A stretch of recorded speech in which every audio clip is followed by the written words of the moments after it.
ta tahtis.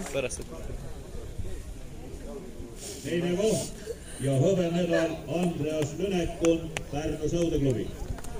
See suurepärane võit.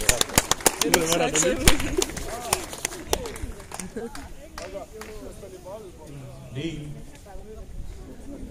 Eesti meister selles paadiklassis on Andres Lõps, Tartu Ülikooli Akadeemiline Spordiklubi.